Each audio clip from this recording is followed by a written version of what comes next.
Welcome to Podcast Like It's the 1990s, the podcast where we talk about the films of the 90s running through the snow-covered streets of London in tiger print underwear here in 2025. I'm your host, Phil Liskov, and with me today to continue my Patreon miniseries on the rom-coms of Renee Zellweger, our actors Tom Mison and Katie McGrath. Thank you so much for being here, guys. Is that what you're doing? Rom-coms of Renee Zellweger? It's a very brief I wonder miniseries. why you had picked Bridget. It's February, and as you know, Tom, that's the month of love, or so they say. Tom's face, like he was gut punched at the mere implication of romance. He hates love. I actually kind of fucked up. Just to be right out of the gate here. This was this is a Patreon about the films of the 90s. And my brain being mush because the world's a dumpster fire.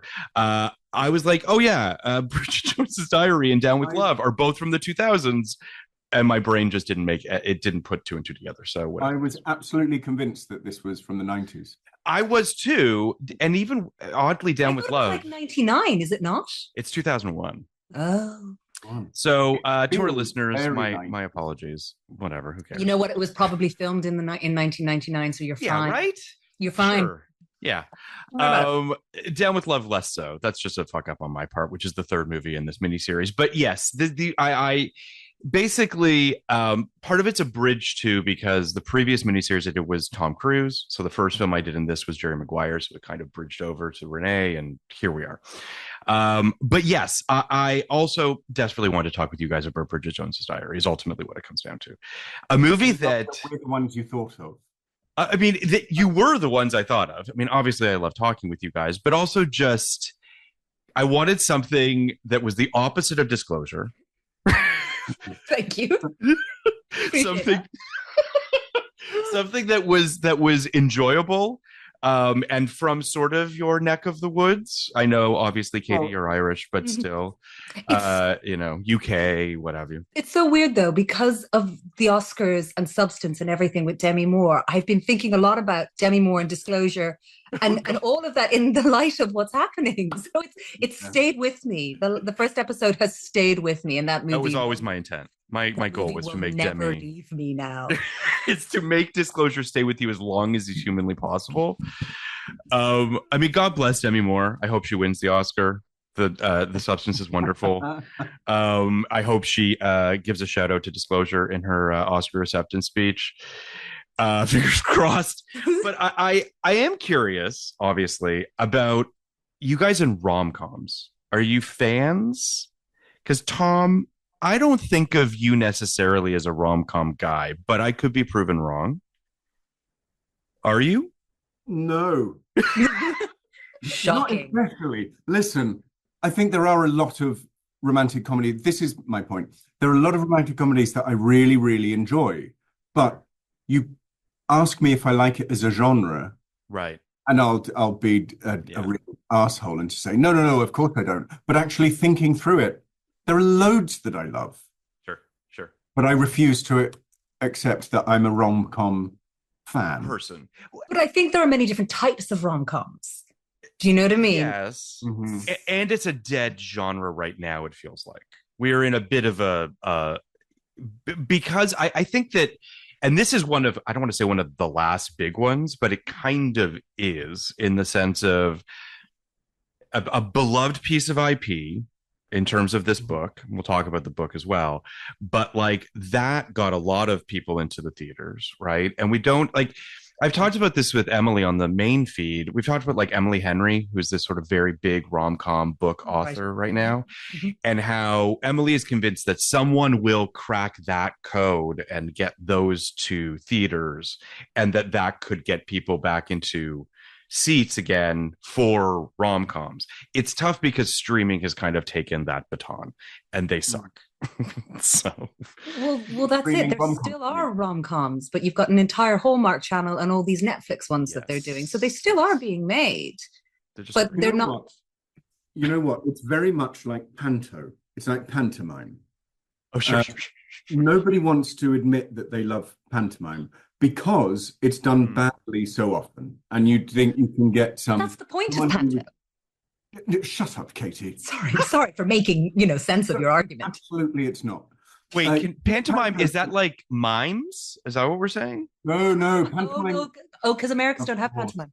This is a wasted analogy. Sorry. So pantomime is traditionally a Christmas theatre experience. Okay. And it's usually you have Aladdin, Cinderella, Jack and the Beanstalk. Okay. And you have the lead boy is always played by a woman. And there's always a dame. So usually the lead boy's mum, and that's always played by a man. Then you have a comedy. This is so English, by the way. What the fuck is this? I truly have no idea what the fuck you're talking about. Now, pantomime done properly is the best thing you can experience in the theatre. It's wonderful. Absolutely, because it's funny and there are songs and everything's bright and everything's jolly and the jokes can be great. And it's like farce. It's like harking back to farce and to vaudeville. And it's probably the interaction with the audience. There's lots of, he's behind you, and the audience says, shout out, oh, no, he isn't. Oh, yes, he is. And it harks like a dinner theater thing? No. Dinner theater. Just no. I'll just go. I'll go. You guys can talk it, and at no point did I mention dinner. Well, I mean, if there's fucking audience interaction, that's like dinner theater. Interaction, and it's I think it's the closest thing we have to how theater was in Shakespeare's day. For sure, but when I say it's supposed to be bad, I mean it's not supposed to. You don't sit there and it's tongue in cheek. No. Yeah, it's fun. It's supposed to be, it's campy. Yes. Oh, come on. It's not like watching Ibsen. The reason the National Theatre in London had never done a panto was because they were worried about the arguments between the actors. Everyone would want to play the dame. Everyone. And I've seen Ian McKellen play the dame. I was about to say, Ian McKellen did it. And he was absolutely brilliant. It sounds amazing, and I would gladly watch pantomime. I'm surprised it hasn't made the leap over the pond. Come over one Christmas. I would. Yeah. It's a Christmas thing. Do you think that? But I also feel like this does speak to rom-coms in the sense that I do feel like a lot of romantic comedies have Christmas as a sort of a hallmark of it in a lot of ways, right? And that is sort of part of this. And I think to your point too, Tom, like they tend to be a little tongue-in-cheek, right? Like they tend to be a little bit self-aware. Well, my point of comparing it to pantomime was that everyone assumes that pantomime is shit. And also, everyone, I think, assumes rom-coms are shit. But when you see them done well, it can be the most brilliant, joyful experience you can have, watching a film or being in the theatre. It can be amazing. I think there have just been too many bad ones. And I think you're right to say that at the moment, there's a lot of just very cheap, very knock them out quick streamers. They generally have a low overhead, right? Like romantic comedies I'm older than both you guys, but when we were growing up, you had movie stars, right? So you were paying for movie stars, which was the major sort of budgetary thing you were dealing with rom-coms. Most of it's just, relatively cheap. It's not like there's special effects. It's not as though you could do them for a reasonable budget and they would make a good amount on the other side of it. Mm-hmm. But now what you have are a lack of, and forgive me, but movie stars. I know obviously you're both actors and what have you, but like movie stars the actors aren't the draw they used to be, I guess is what I would say to a lot of people. They're not the IP that they used to be. And I think that has made romantic comedies even harder to make for theatrical experience. So you're just seeing a lot of, which is why I think that the IP thing, the book thing is the key. It's can we sort of find a way to get people to get beloved books like this one, which was part of the draw. This movie, by the way, had a $25 million budget, which is like kind of nothing. Mm-hmm. It makes 334 worldwide. So like, is it really? Just. Well, no wonder they've made 4 of them. Correct. One on streaming as we speak. But yeah, yeah. Mm-hmm. How much of the draw do you think actually was on? Because back then people did watch actors, and you did have movie stars. And Renee Zellweger was big. Hugh was still riding a very high wave and playing, and both of them playing against type. More on what against type means for Renee Zellweger later. Yes. Colin was still very much in his Darcy phase and leaning into it with tongue firmly in cheek. Was Renee Zellweger, was this after her first Oscar or before? This is her first Academy Award nomination. So she hadn't done Cold Mountain at this point. So was she really that big a draw? So just on the Renee Zellweger of it all, obviously Jerry Maguire is the thing that puts her on the map. It's this enormous movie. And I would say that she kind of doesn't totally know. I mean, I don't want to say she, but like her reps, whatever, don't totally know how to follow it up in the sense that how big a name is she? She's got 2 movies that come out in 98 that I think were shot prior to Jerry Maguire because they don't really exist. And then her first real follow-up is One True Thing, this weepy with Meryl Streep and William Hurt, where it's like just, sad family, Oscar-y kind of thing. Then she's in a straight up terrible fucking movie from 99 called The Bachelor with Chris O'Donnell, which is, speaking of bad rom-coms, it's like one of the worst. And then she's in Me, Myself, and Irene with Jim Carrey, where they meet and they date for a few years, which is its own thing. Then she's in Nurse Betty, which is the Neil LaBute movie that she got the Golden Globe for. Right, which she's quite good in, but it's a weird ass movie. And then it's this, and then White Oleander, and then Chicago in 2002, Down with Love, and Cold Mountain in 2003. So like it takes a beat for her to kind of find her footing. And then, I mean, there's an argument to be made for she kind of like sort of disappears for a while and reemerges and wins an Oscar for a movie that I guarantee you no one has seen, which is Judy. But anyway, I've seen it. All right, so you're the one, Katie. Yeah. I resent her winning an Academy Award for that movie because I feel like Saoirse Ronan should have won for Little Women. That's the bee in my bonnet. I love Little Women. I fucking love that movie. I'm not alone either, Tom. Don't make it seem as though this is my thing. I'm not saying that you're completely out there, but I love picturing you watching Little Women, under a blanket, with having some tea and just it's great.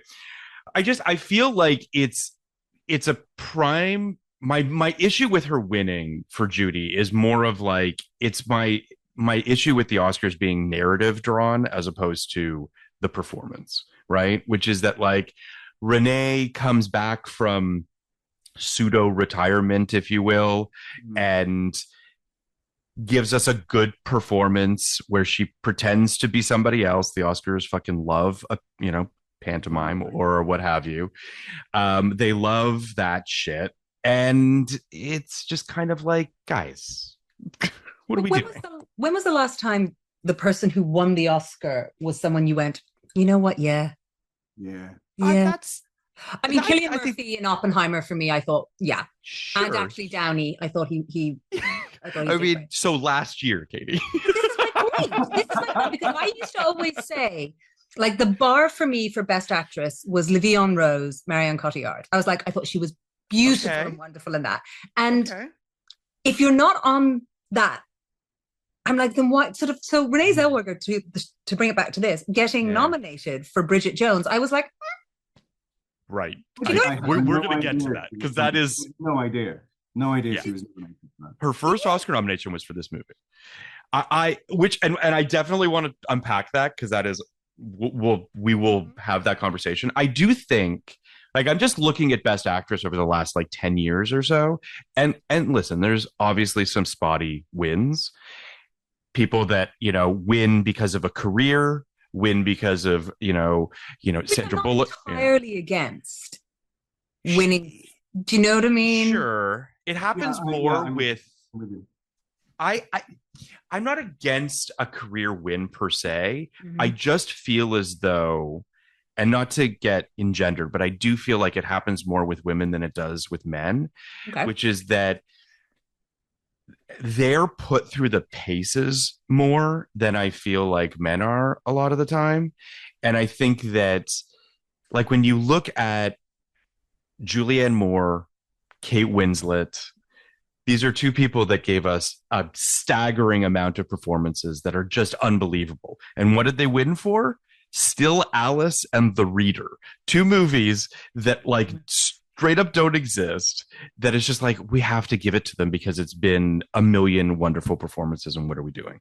Yes, but they never gave one to Peter O'Toole. Sure. Okay. Jenna Rowlands, if we're talking about or Cassavetes. I mean, like, yeah, there's many fucking Stanley Kubrick. There's many people that do not have Oscars that should have Oscars. I'm okay with Stanley Kubrick. I'm not a fan. Wow. Oh, shit. Hot takes from Katie McGrath. Yeah. Damn. I was considering Although earlier. I do love Barry Lyndon. I'll give you that. I love Barry Lyndon, but of course you do. I mean, you pick my hometown. But then I'm looking at like Natalie Portman for Black Swan, or God, I hated that. Interesting. Okay. Yeah. You're full of hot takes today. This is great. I mean, I think that Frances McDormand's a tremendous actor. One of my favorites. That she has 3 Academy Awards is great. 2 of them are for performances that I think are fine. I mean, I think 3 Billboards is like straight up not a good movie. Right. I just don't like that movie, and I think that Nomadland is a good movie, but 2020 was obviously a weird year. So like, was it? Why? Yeah, I know. Why? Weird things happen. I don't know what you're talking about. But then like Olivia Colman for The Favorite. I mean, like, great, an amazing win and an amazing movie. Michelle Yeoh for Everything Everywhere. I think she's great in that movie. So it's a weird mixed bag. But to get to the Renee of it all, in 2001, she gets a nomination for this. The other people she's nominated against are she loses to Halle Berry in Monsters Ball, Judi Dench for Iris, Nicole Kidman for Moulin Rouge, Sissy Spacek for In the Bedroom, and Renee Zellweger for Bridget Jones. I'm okay with Renee Zellweger being in that list. Sure. Here's my question to both of you. You're both actors. Apparently. What are our thoughts on her accent? Great. Okay. Great. As that type of West London posh girl. Mm-hmm. Yeah. Okay, so she sounds like a female version of Tom, doesn't she? Wow! Shots fired. Look, Katie's I'm feisty today. I'm sorry Jeez. I got aggressive about pantomime earlier. I'm sorry. I shouldn't have. I'm tired. Please. That was, I mean, so to your point, Tom, Sight and Sound said that her accent was quote unquote just a little too studied posh, which I think is interesting. I think it's fine, but when I press play on this movie, which this is the first time I've watched this film since 01, so this is not, this is kind of just it was a little bit of a hurdle for me up top. Up top, I was like, I got used to it about like 10 minutes in, but in the beginning, I was like, But I remember when this movie came out, because I'm old enough to remember when this movie came out. And all I remember, I remember a lot of things about it, which I will go into, but one of the things was everybody talked about how amazing her accent was. Yeah. Like it was one of the things that it was like pitch perfect. Yeah. Yeah. Trained a lot. Yeah. I'm sorry. Something to make us feel very old is if you're playing a character from the 90s, the accent is now going to be a period accent. And so you hear people with the accent that she's using now. She couldn't do, I don't know what she's doing in the new one. I haven't seen it yet. But it can't be the same as it was. That's very true. Interesting. Yeah. You don't use that accent anymore outside of period pieces. All the time. Huh. So the people she beat out for this role, just so for what it's worth. The role was originally offered to Toni Collette. She was their first choice, who turned it down because she was busy on Broadway. She was in a show called The Wild Party at the time. Everyone talked about, myself included, Kate Winslet at the time, but she was 24, so she really was too young for this role. So it does sort of make sense that she was not really in the conversation. Helena Bonham Carter, Kate Blanchett, Emily Watson, Rachel Weisz, Cameron Diaz. Diaz. I don't know what Cameron Diaz would have been like in this film. That feels very just like it's the late 90s and Cameron Diaz is a big deal, so we're going to consider this. But I don't say that with any malice towards Cameron Diaz. I think she's great, but I think that would have been weird. Helena Bonham Carter, that's just a lot. Helena Bonham Carter brings so much of her just Helena Bonham Carter-ness. I do too. This would have been before she became the Helena Bonham Carter we now know and love. She was Yes. Oh, I Yes. always love her. I think she's amazing. before. When was Fight Club? That's 99. So like this is Oh shit. Oh, then I take it back. She's Imagine going from Marla Singer to Bridget Jones. I mean, would watch, but would be crazy. But would be amazing. I mean, but to your point, Tom, she's done all the Merchant Ivory shit, right? So like, it would have been interesting. Kate Blanchett, I think, also would have probably been too young at this point. Emily Watson, I could see it, but like, she's just not effervescent in the same way. Rachel Weisz doing it and being great. Sorry? Rachel Weisz, yeah, who apparently was turned down because of quote unquote she's too beautiful, is what they said. Which I'm like, what are you saying about these other people? Time, guys. Like, I don't have a career. You get that note a lot, Katie. You're just too pretty. It's just like, yeah, it's tough. I mean, listen, it's a burden. What I mean, what are you gonna do? We all know, guys. Yeah, but I do think that, you know, a lot of, and I'm sure what you remember, Katie, because I remember this too, and I'm sure you do as well, Tom, like the big to do was that they went with an American and everyone was very sort of, the Brits were understandably upset about it. This sort of, the book comes out in 96. I remember, I've read the book too. I read it. So I think we've talked about this, Tom, if I'm not mistaken, but so I did my final English class for high school at Oxford University in the summer of 98. Oh my God. Which sounds much more posh than it is. No, it was just like, it was, but I know. yeah. So in 98, the summer of 98, I am in England and this book is everywhere. And it's this huge thing. It was that and High Fidelity. I remember those two books around the same time being like, Bridget Jones is for girls, High Fidelity is for boys. And then High Fidelity went fully American with the film. Fully American. Yeah. Yeah. And there was outrage. But it was a great film. But it's a great film. And I really love the show too. I actually kind of love the show more than the movie. I know that's a crazy thing to say, but yeah, it's a really good show. If you haven't watched it, highly recommend. But I remember reading the book of Bridget Jones and feeling very sort of like, I get why this is a hit. I get why everybody loves this. It was very sort of playful and like kind of naughty in its own way and all that sort of stuff. But very British. And I felt like I understood people being kind of up in arms about them casting American. Well, it's also, during it must have been the 80s, there was a book called The Secret Diary of Adrian Mole. Oh my God, I love that. I've read all of them. All of them. Are you familiar with them? I do know them. Yep. And so the idea of, comedy diary books, I mean, all the way back to, Peeps and Tristram Shandy and all the rest of it. We love a comedy diary. And what's not to love? No, exactly. And so Adrian Mole, what was the name of the girl that he was in love with? Pandora. No. Pandora Braithwaite. Pandora Braithwaite, that's right. Really love this book, guys. What a name. That's an incredible name. Yeah. Right. They're very good books. Would have been Bridget Jones's age at the time that Sure. came out. So I do remember saying it seems like a natural progression from there, which made people take it to their hearts even more. So I can understand why a few people wouldn't be happy with an American coming in. But also, Bridget Jones is so British.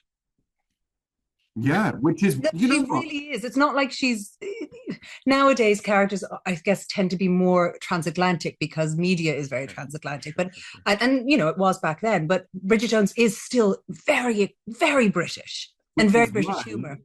Which is why I say I absolutely am fine with Renee Zellweger being nommed for it, because she nails it. She nails the Britishness, even accent aside. I think she does has very British sensibilities in how she does it. I fully agree, and I would also say too that I think part of the success of this franchise, because we are 4 films deep at this point, just crazy to say, I've only seen the first one, is that she is American makes that movie pop in America. Now, you can say what you want about whether or not it might have ruffled feathers in the UK. They knew the Brits were showing up to see this movie, right? Like it kind of didn't matter who was in it.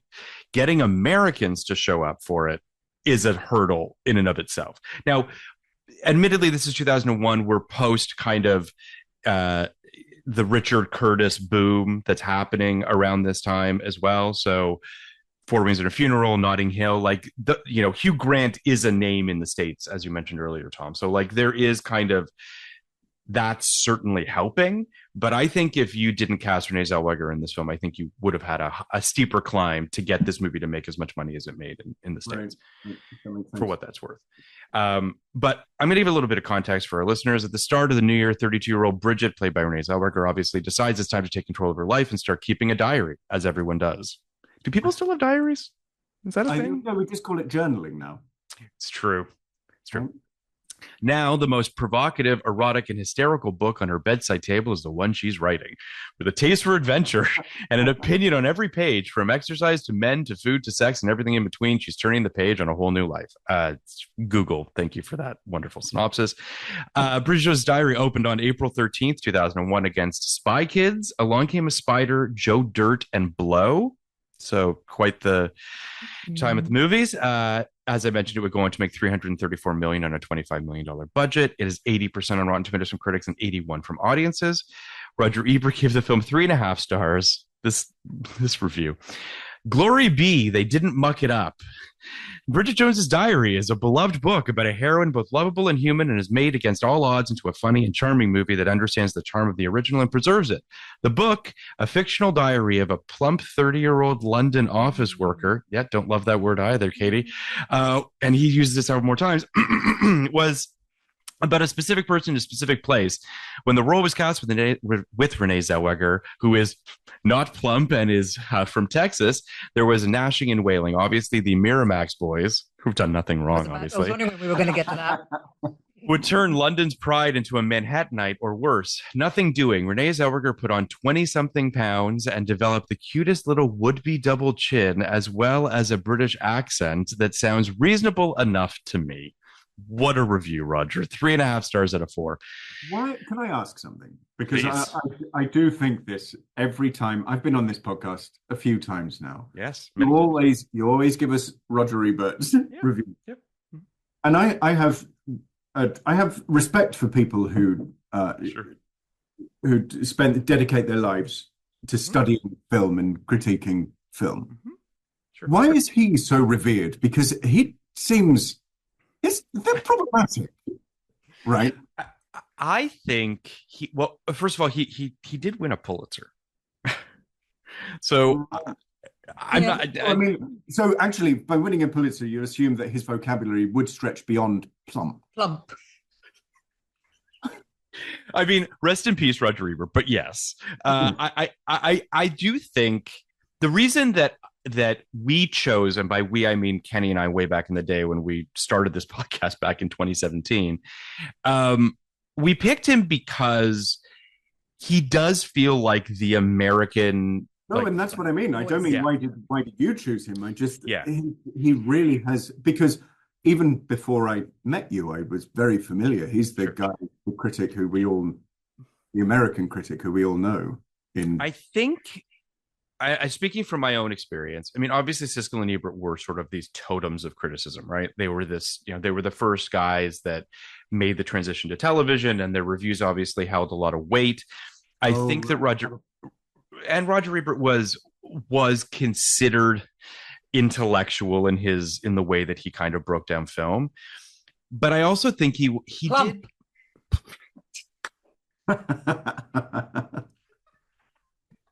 Listen, I'm not writing for this review.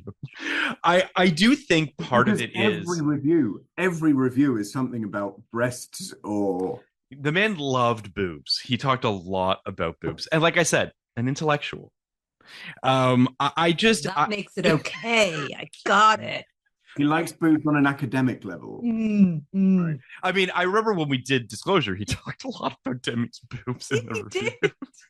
It was just so I don't know what to say outside of the fact that I think also because he review, and I think this is Emily talks about this too. You have to review every fucking movie, right? So you're seeing a lot of fucking garbage. You get grumpy.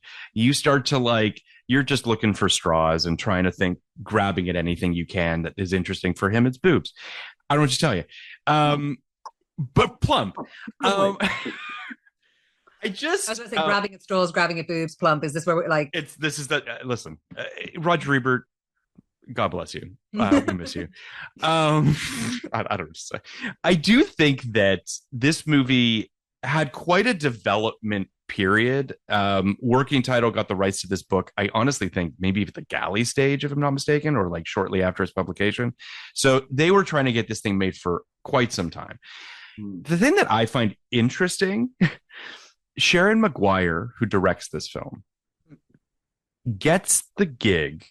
From what I can glean, she had done some television, so it's not as though she didn't have any experience directing. She was friends with Helen Fielding, very good friends with Helen Fielding. And in fact, the character of Shasa Is based on her, yeah. is based on her. That's crazy to me. I understand she was a female British director, of which there sadly are still very few. So I understand that they wanted a female director for this film, as they should. It's nuts to me that they handed this beloved title to someone with a tangential, like crazy. But then they didn't give the second movie to her, so that tells No, you they something, didn't. doesn't it? But I think the she's third. now done. I think she's now done. Did she do 3 and 4, or I did don't she think she just did do 4. I think she just did the third. third? Yeah, you know. So says something. Listen, I don't know what to tell you. It's a weird time, 2001, for female British directors. When is it not a weird time? Well, I don't know. The 90s, were the 90s a better time? I really don't know what to tell you. They were weird for other people too. It wasn't great. As we mentioned, Renee Zellweger puts on 25 pounds. She works at a British publishing company for a month. She uses an alias. She puts on this accent. She apparently was not recognized, which I guess is not much of a surprise. She wasn't the biggest movie star in the world. And like the UK and a publishing firm, like I don't know what she was expecting. I'm going to start saying that whenever I do a job, I say, and you know, I just got so into it that I'd go to the shops and no one recognized me. I was so in character. So in it. Yeah. I mean, just fucking Daniel Day-Lewis that shit. No one will recognize you. I love that she also kept a framed picture of her then boyfriend Jim Carrey on her desk, and her coworkers found it odd but never mentioned it, which I think is amazing. Just really, really into the mask, guys. Ace Ventura does it for her. Just fucking love the mask so much. So Renee Zellweger's love life is a little odd. I don't like in terms of the people that she dated. didn't she marry a country music star? She did. I don't know if she's still with him. No, that was her first Her first first husband. Yeah. I nearly asked who, but I don't think I'd know if you told me. I don't think I know any country music stars, do I? Let me see if I can find It was that. just like I remember reading about it. I'm like, how did they meet? Well, so she is in she. It's Is it very 'cause she's- interesting. She's from Texas, Mhm. so she's probably into that sort of stuff. Because everyone from Texas wears a cowboy hat, and She was married to Kenny Chesney. that's who it is. She was married to him. Kenny Chesney. Yes. Do you know him? No, but if I was going to have a career in country music, I'd change my name to Kenny Chesney. Yeah, That's a I mean, good that's name. what you do. She dated Bradley Cooper. She dated Jim Carrey, and she dated Jack White. While they met while doing Cold Mountain, they apparently they met over their love started over a discussion of the skulls that they had found in the woods. So take from that what you would like. She seems interesting. She seems like an interesting person. Yeah, I don't know. I do think that I do think she has a unquestionably sort of very watchable, very charming. She is very winning. I find her as an actor. Accessible. She's very accessible. Yeah. she's so good in Jerry Maguire. She's just like it really did feel like a who is this person and what, and I can't wait I to. was really surprised that you didn't mention that on the her Oscar noms list. I really, in my head, she was Yeah. nominated. Yeah, she wasn't. Tom was Cuba Gooding obviously won, but there were no. I mean, I would argue, and I talked about this on our Jerry Maguire episode, but like, had Bonnie Hunt been given like 10 more minutes of screen time, I could see her having got a supporting actress nomination because she's really, really good in that movie. Lovely in it. So Colin Firth, Hugh Grant obviously play Mark Darcy and Daniel Carver in this. Apparently Hugh Grant signed on once Richard Curtis did a pass on the script, which I think speaks to perhaps what the script was like previous to his pass. Yeah, I mean, Hugh Grant in this feels like a real fulcrum point, right? I was going to ask that. Is this the first time that Hugh Grant plays kind of like, well, yeah, because up until then he'd be this foppish English, Four Weddings, An Englishman Went Up the Hill, Sense and Sensibility. Is this the moment where he plays an asshole? And he's very good at it. He's very good at it. He One will. might argue that it speaks to who he might be. There's no acting. Actor film. I think he's better at the bastard than he is at the nice guy, the foppish. Oh yeah, it's much more watchable. Yeah, he's okay. I love Notting Hill. I love Notting Hill, and he's great in it. Mm-hmm. You guys don't like Notting Hill? We've discussed this before, haven't we? I don't know that we have. Maybe because it's 99, so I'm sure we talked about it at some point. I'm amazed that you guys don't. But do you think that it's because of the kind of Americanization factor? Like Four Weddings is a much more British movie, I would say, because like Andy McDowell isn't, you know what I mean? Whereas like the Julia Roberts component to Notting Hill is significant, right? Like that is right in it. She is, but like it makes it very much more American. Do you think that that's what made you guys not like it? There's nothing wrong with the movie. There's nothing wrong with Notting Hill. Like it's on, I'll sit down and no, I won't sit down and watch it, but if it's in the background, I'll keep it going. Okay. It'll stay on while doing the hoovering. Exactly. I won't sit down and like take time out of my day and actually watch it, but I'll happy to have it on in the background. Like there's nothing wrong with it. Okay. But it's not like I know what you're saying. If somebody was like, you can never watch Notting Hill again, I'd be like, fine. Wow. Okay. That's harsh, but okay, that's fair. I mean, I do really love it. But yes, Tom, sorry. I'm with Katie on that. But I think that goes for all Richard Curtis films for me. I'm not a great I don't love his London. You don't love his London? I don't love his London. Do you? Why not? Yeah. I think even back then I was aware of how white male it was. White posh male. Even in the 90s I was aware of that. And even more so now. And I thought it was a kind of fairy tale London that not that it didn't exist, I'm quite pleased it didn't exist. And a type of English stereotype that I'm not a huge fan of. And yet he gets the most incredible casts and they sell it brilliantly. Much like this film, I think the cast is so incredible that it. Here's a Richard Curtis film that I'm this film is you very like courtesy. This is very Richard Curtisy. I am going to go out on a limb and suggest that you really love the Mr. Bean movie that Richard Curtis was a writer on. I've never seen it. Movie. You've never seen the Mr. Bean movie? Neither of you? I didn't know Richard Curtis wrote that, did he? Yeah, he wrote it. I take it back. I'm a huge Richard. Yeah, I was just going to say. I was like, so for our listeners, Richard Curtis, Four Weddings and a Funeral, Notting Hill, this film, Love Actually. Obviously. About Time is the other one. Yesterday, the Where the Beatles Don't Exist movie. He did an uncredited rewrite on Ticket to Paradise. Sure. He's got. I don't know Ticket to Paradise. The George Clooney, Julia Roberts rom-com that came out a few years ago, where they're parents to this. Oh no, I did see that. Yeah. Yeah. No. Yeah, no. And then he's got, I guess a movie called That Christmas, some animated film that he, I don't know, wrote. Oh, that was this last year, wasn't it? Yeah. Listen, Richard Curtis, he's a cottage industry unto himself, for good or bad. He also, for what it's worth, is an EP on Mr. Bean's Holiday. So take that. Also, he's going to get that Mr. Bean money whenever he can. Great film. Never seen. I do love Four Weddings, I have to say.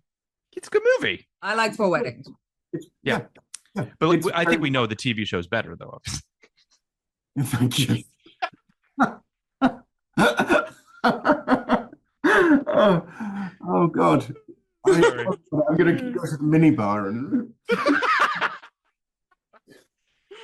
On the Hugh Grant, though, to your initial question, Katie, about like this being a fulcrum point for him, I think it is. He tries to do some like, he's in a movie called Extreme Measures, which is super weird, which is like this, it's like this dark medical drama with him and Gene Hackman, where like doctors are doing like terrible procedures on people, which came out in 96.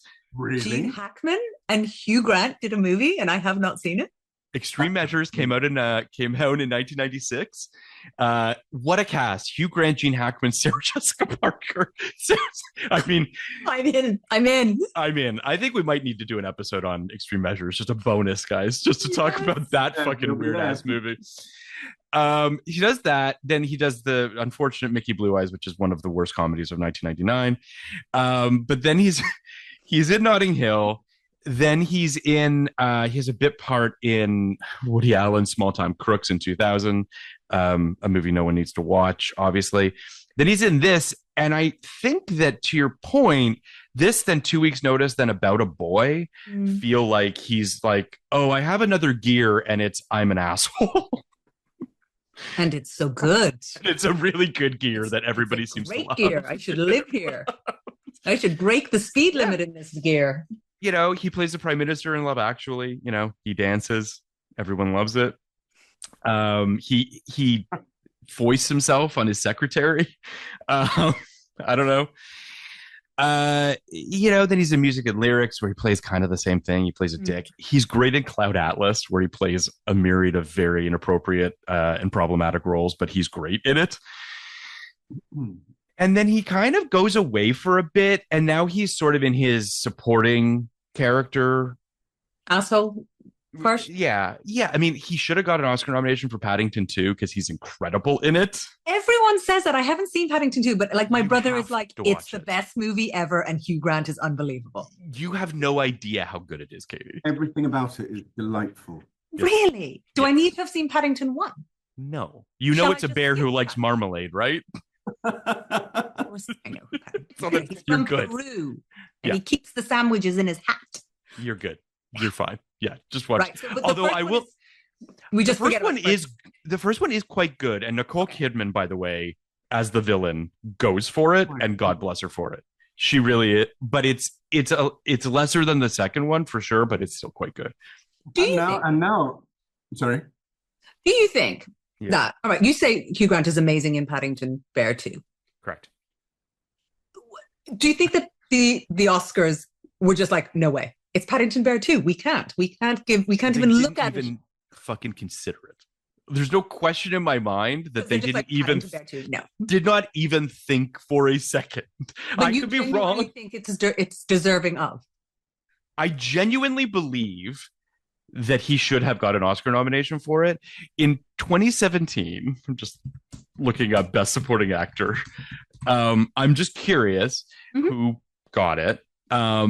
It was, I mean, understandably, it went to Mahershala Ali for Moonlight, which is great, and he should have won. Yeah, that was a good one. The person that I would have taken, the five people: Jeff Bridges for Hell or High Water. He's good. That movie's fine. Lucas Hedges in Manchester by the Sea. A very good movie. He's very good in it. Dev Patel in Lion. That movie's fine. And I would, whatever. And Michael Shannon in Nocturnal Animals. That movie sucks and I hate it. So there are people that I would have pulled out of there for. You wouldn't think that like Paddington Bear 2 Hugh Grant fits in with this? I think it would have been great. I'd love to have seen that. Manchester by the Sea, Paddington Bear 2. But like, we contain multitudes, Katie, and the Oscars should do that. I'm with you. I think that, a good performance is a good performance no matter what it's in, and they should all be looked at. I completely agree with you, but I just think it's interesting to discuss the fact that because it is Paddington Bear 2, nobody is going to take it seriously as a good performance, even though from the sounds of it, it's an amazing performance. It's wonderful. I think this speaks to Hugh's entire career, is that yes. I don't think anyone realizes quite how good he is and how difficult it is to do what he does. Yeah. And I think he's completely masterful at it. And everything. I think he's in a film this year called Heretic, which is okay, but he's great in it. Glasses. He's wearing he wears glasses. Yeah, he does an amazing Jar Jar Binks impression halfway through the film. That is on purpose. On purpose. But what's amazing is that it's clear that Hugh Grant has never seen Star Wars Episode 1. Like, he's never seen Jar Jar Binks. He's just like, they tell him to. It's phenomenal. He's great in it, and he plays this very evil character, and he's great. I think to your point, Tom, like, he's gotten to this place in his career now where it's kind of the fuck it. I'm going to do things. It does seem as though everything he does now, you can see him say to the audience, look at what I'm doing now. Look, yes. I'm Hugh Grant and I'm doing this. Can you believe it? Can you believe it? I'm in Oompa Loompa. But I'm in Paddington. But I totally agree with you. Yeah. Dungeons and Dragons, he couldn't even contain it. Everyone's having so much fun in that movie. Dungeons and fucking Dragons. Have you seen Dungeons and Dragons, Katie? Yes, I have. That movie's great. I love a movie like that. What I agree with you is, like, everybody's like, it's Dungeons and Dragons, and they just have 3 months of like hell fun.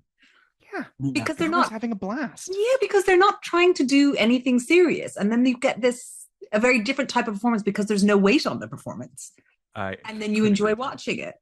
Like, those are the kind of jobs I love doing. Not that I've ever done anything other than that, but Have you done comedies, Katie? No, I'm not funny. I disagree. You're hilarious. We've been laughing the whole fucking time. What are we talking about? My very first job, an actor said to me, I made a joke, and he looked at me and he said, Katie, don't try. You're not funny. Oh, and I've never lost it. First of all, that's a fucked up thing to say to someone early in their career, because clearly you're still struggling. Like, it stayed with you. I've never got beyond it, guys. That's fucked up. I remember it very briefly. So now I know I have the idea of comedy terrifies me, and I have no comic timing. To be fair, he was not wrong, but it still hurt. But honestly, no. I mean, listen, it's such a skill. I am so in awe of people. Tom is very funny. Tom is funny. Tom Mison, but he knows it. Yeah, but he's got other flaws, so you make you feel better. But he is very funny. You are. You're funny. You're funny, Tom. Yeah. I'm feeling very uncomfortable in this moment. Oh, you're so England. Right. So let's talk Colin Firth for a second here, for what it's worth. Colin Firth is a guy who, it feels like American audiences probably first noticed him in The English Patient, where he plays before that in Prejudice, the TV series. Wasn't that big in the States? Sure. That was big in the States, wasn't it? Yes. Yes, in the sense that, like, on video it probably did quite well. I don't know that people watched it live, or like, you know what I mean? Like, I remember the sexual awakening of an entire generation of women as he came out in that shirt, which they still play. Yes. I can't say that's I can't speak to that. Maybe. I know that it's definitely a big part of his whole thing here. I'm just, in terms of when people watched it, how they watched it, I can't speak to it. But don't they say that he said the reason he took the job was because the character is based on him playing Mr. Darcy in Pride and Prejudice? So his name is fucking Mr. Darcy in this movie. I mean, we're going to talk in a second about how much she's stealing from Pride and Prejudice, because it's like crazy. Homage. Okay, sure. Okay, that too. So English Patient is the first movie I think that people notice him in. He plays Kristen Scott Thomas's husband, jilted husband. Great movie. He's very good in it. kind of fucked up that the way that their characters resolve themselves isn't great. Crashing a plane with your wife in it into the man who had sex with her is kind of fucked up, but okay. Then he's in Shakespeare in Love, which obviously is a big movie. He's in that he's like the villain in that movie, if I remember correctly. Mm-hmm. Then he's in this. And I feel like this, then he's in Love Actually. He's obviously in the Bridget Jones sequel where she goes to a Thai prison. Never seen it, never read it. Don't know how that's possible. I saw it. Tom's face right now. Hang on. I'm sure I've seen it. I don't. She goes to a Thai prison. And there's something like I have memories of her like teaching them how to dance or something. Yeah. It's totally normal. Totally normal. Basically she is put in a Thai prison because it's part of her like reporting. She like goes to Thailand and there's like she has mushrooms on her and the psychedelic mushrooms get her put in this prison.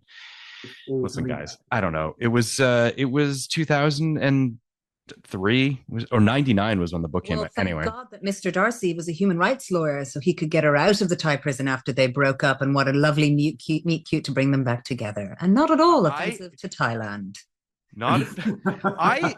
One of my biggest hurdles in this movie is the whole like he's a barrister. The amount of coincidence of moments where he bumps into her is insane. And then it's like, oh, you need a fucking interview with it's crazy. It's crazy. And I cannot ride for it. But that being said, I think that Colin Firth, probably Mamma Mia is another thing that everyone kind of really falls in love with him in. That's in 2008.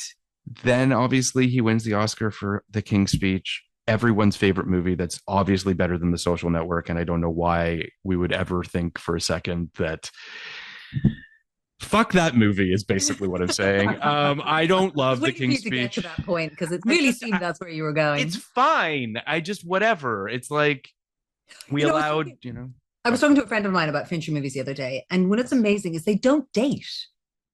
No. Watch them again and they still hold up 5, 10, however many years later. They don't date, which is amazing, which is such an achievement. One, to make a movie that's brilliant in the first watching, but and it's still brilliant 10 years later in this day and age is rare. I think the only one that dates a little bit, but I actually think it adds to it, is Fight Club. Like, I think that Fight Club is the only one that has this sort of, because it was so in its moment and it was so zeitgeisty. But I don't think it dates for that reason. I think it dates because it's zeitgeisty, not because of the movie. The movie doesn't date, but I think everything that's around it dates it. But the movie itself, if you didn't know anything and watched Fight Club, as an 18-year-old for the first time now, you'd be like, this is an amazing movie. Absolutely. I guess what I mean is, I totally agree. I think that movie's themes and what it's that doesn't date. No. To your point, like Fincher is very specific about the things that he makes. Like, I think that The Social Network has only dated because Mark Wahlberg is a monster and we now need a sequel that talks about how he's a terrible person. Wahlberg is, yes, but Mark Zuckerberg. Whatever, they both suck. Zuckerberg. It is the Fight Club thing is that like Tyler Durden's aesthetic is very kind of its moment, but it's also like he's an alien of some sort too, where like it's so all that stuff just part and parcel. Anyway, King's Speech sucks. But whatever. Colin Firth won. Have you done a series on Fincher? You should do a series on Fincher. Oh my God, I would gladly love to do that. We'll do that someday. Let's do it. Yeah, we could do that. I mean, Tom, you're chewing on what our next miniseries is going to be. You got to figure out what we're going to do. I'm still. Casey, thank you for the idea. We'll never see you again. Take all the credit. So Bridget Jones's Diary. I am sort of. The thing that kind of hit me watching this, and it does tie into the high fidelity thing that we were talking about earlier, Tom, about the adapting of beloved books that have such a sort of specific voice. What the adaptations tend to do is lean heavily on VO, so you can just like lift passages from it and just kind of have the character's voice literally inside people's heads. I think they do that a little bit too much in this. It's fine. In High Fidelity, they turn it into fourth wall breaking, where he's literally like talking to the camera, which is a risk, but I think it works. So I think it works because it's Cusack. Exactly. I was about to say that. Sure. And Zoe Kravitz, but yes. Yeah. No, it definitely works. Voiceovers, it's a cop-out. I don't disagree, but they do it and it's fine. I don't know. I think the love triangle of this movie, which obviously pulls very heavily from Pride and Prejudice, is the juice that makes this work. The three of them have great chemistry in very different ways. And I think that if any of those three leads had been anyone different, I'm not convinced it would have worked. Like, I really do think you needed to be these three people. Mm-hmm. I think that just for our audience or listeners, Helen Fielding wrote the novel Bridget Jones's Diary based on the character Mark Darcy, his depiction of Mr. Darcy in Pride and Prejudice, which came out in 1995. There's so many connections to the book. I'm not going to go through all of them, but I'll just say that like the lie or miscommunication that exists between them is the same from the book. Bridget works for Pemberley Press. Mr. Darcy lives at Pemberley Estate. You literally have a VO at the beginning where she says, it's a truth universally acknowledged at the moment one area of your life starts going okay, another falls spectacularly to pieces. The opening line of Pride and Prejudice is, it is a truth universally acknowledged that a single man. So there's connections. It's an homage. It's not hiding the fact that no, sure. I don't. I guess what I'm saying listen. I do not want to stand up for this script. At no point did I ever want to come in here and defend the script. But here you are. And yet, yeah. But it's that was actually the one thing I didn't have much of a problem with. I wish it was cleverer, the references to Austen. But this movie is not clever. No, it's no. Not. And I'm not saying that's a bad thing. I'm not, like going, oh, well, but it's not a clever movie. Now, it's very much. I haven't read the book. Yeah. But, sorry, what was that, Tom? I haven't read the book, but I understand that the allusions to Austen in the book are done with somewhat more wit. Is that fair from memory? I don't remember either, but I'll say this. That I do think. Magazine. Oh, what I was going to say is I think that my guess is that the written word to the written word is going to always be a more graceful thing, right? Like it's just going to be. So my assumption is that it probably was more clever, that I think that there was all sorts of things she could have done in the book that you can't really do in the movie. Also, one other little piece of trivia, which is ridiculous, is that in 2007, The Guardian named Bridget Jones's Diary as one of the 10 novels that best defined the 20th century, joining the ranks of Heart of Darkness, The Great Gatsby, Catcher in the Rye, and The Diary of Anne Frank. Okay, see, this is one of those lists when it comes to books, I'm sorry, that they make, and it's the book of the moment that they add into the list with these classics, and you're like, guys, this is not going to hold up in like even 18 months. Yes, you they've have got to write all of Darkness and Bridget Jones's Diary on the same list. The books that should be there, and then they just say, quick, stick in one that someone's read. And people actually because it makes people makes a good point. Yeah, because it makes people feel smart because they've read that one. I haven't read 1984. I've read one of the most important works of the 20th century. Absolutely. It's why I can imagine that like one of the Onyx books would make it into the list now, where people be like, no, the Dragons books. Yeah, I read one of those. I'm smart. Yeah, it's like, and mixed in there is like fucking Ulysses. Yeah, I agree with you. It's ridiculous, but yeah, I mean, I do wonder like how this book would age. Like, I'm not going to reread it, obviously, but I am curious if it does age well. No. Oh, Katie. And people say you're not funny, which is ridiculous. I love you. I will come back and do this podcast anytime, just for these moments. The outfit that Bridget's mom puts her in at the beginning of the film is amazing. There is definitely, I mean, I do think that, and I think this taps into what you were saying earlier, Katie. Like, there is a broad comedy sort of safety of this movie. It's definitely playing for the biggest audience it can. But there is a comfort in that. Like, I understand why. I have lots of friends that this movie is like a staple for. Mhm. And I think that Bridget's various outfits, it seems, which is, it seems to be playfully mocking her physical appearance, which sucks. Guys, I remember this movie coming out, and it speaks to this time that we were in, that everybody talked about how this actress put on so much weight and this actress was fat. She was fat, guys. This is what everybody says. She was not Straight plump, up fat. Yeah. fat, not plump. You got it wrong. She was fat. And this character was supposed to be fat. She was supposed to be struggling with her weight. And I read the book, and it was like constant. Part of the book, thing about the book is she puts how much weight she's lost and gained at the end of every diary entry. And I was like, okay, I mean, it was a huge fixture. I turned on the movie, I looked at Renee Zellweger, and I was like, oh my God. That's fat. She is lovely. She has a lovely, lovely figure. Like, not even fat on your wildest, remotest. And I remember at the time, I mean, we were obviously in the Ally McBeal, like, very slim times, but she's not even close to fat. Not even, this is so toxic for women that would, like, sorry. So we were in a time in Britain where it was when we had something called lads mags. That was what like Maxim. Yeah. FHM. And Loaded, and the biggest selling newspaper was The Sun, and you'd open it, and back then on page 3 there'd always be a topless model. There'd always be boobs, and that it was just part of everyday life.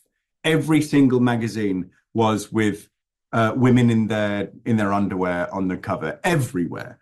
And then these women who were in these magazines they'd then get all the presenting jobs, and they'd do the radio shows and they do TV shows. Some of them would become actors. So lads girls were prevalent, and they all had to look stick thin, but they had to be able to drink a pint and watch football and talk to bad things. Yeah. With boobs, guys. With boobs, exactly. And it was a horrible, horrible, horrible time. And yet, and this is Bridget Jones comes out, and Renee Zellweger, not being overweight in the slightest, but just being perfectly healthy and lovely looking, is considered a monstrosity, because the whole of the country is about lads mags. There was a lovely presenter called Gail Porter was bum on the Houses of Parliament, projected on the Houses of Parliament. Yeah, so she was there across the whole of Big Ben, and there was her naked, showing her bum, and so the projection of what a woman should be in the 90s was so loud and it was so one-sided, and I think that's why so many people took to Bridget Jones, because it was finally saying, I'm not that. Yeah, and yet, this is what surprised me watching it, is that her whole life is about trying not to be. This is my point. I think I don't think they were celebrating her physique. I think they were denigrating it. The whole movement. But I think the book does it as well. It's not saying, oh, she's this size, normal size, and it's okay. It's like, she's this size, she's fat, she needs to lose weight. And that's what it's constantly about. And even the fact that they cast Renee Zellweger, and one of the things they say was, oh, she put on 25 pounds.